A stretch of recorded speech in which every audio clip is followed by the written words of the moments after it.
ஆச்சி பாதாம் ட்ரிங்க். ஆச்சி பாதாம் ட்ரிங்க் ஒன்னு வாங்கினா ஒன்னு ஃப்ரீ. நெல்லை மாநகர் கொக்கிரக்குளம் பகுதியை சேர்ந்த +2 மாணவி மகாலட்சுமியின் தந்தை சுப்பிரமணியம் என்ற ரவி கால்நடை பராமரிப்பு பணிக்கு சென்ற இடத்தில் மின்சாரம் தாக்கி உயிரிழந்தார். பொதுத் தேர்வு எழுதிய பின்னர் தகவல் தெரிவிக்கப்பட்டதை அடுத்து வீட்டிற்கு திரும்பிய மகாலட்சுமி துக்கத்தில் கலந்து கொண்டார். நான் எக்ஸாம்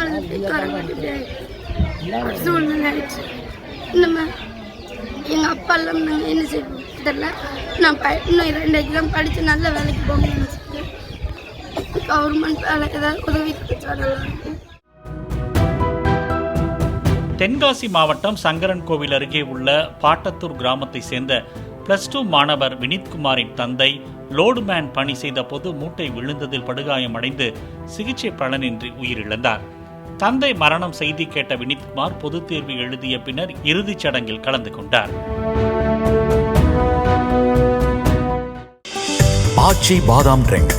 ஆச்சி பாதாம் ட்ரிங்க் ஒன்னு வாங்கினா ஒன்னு ஃப்ரீ.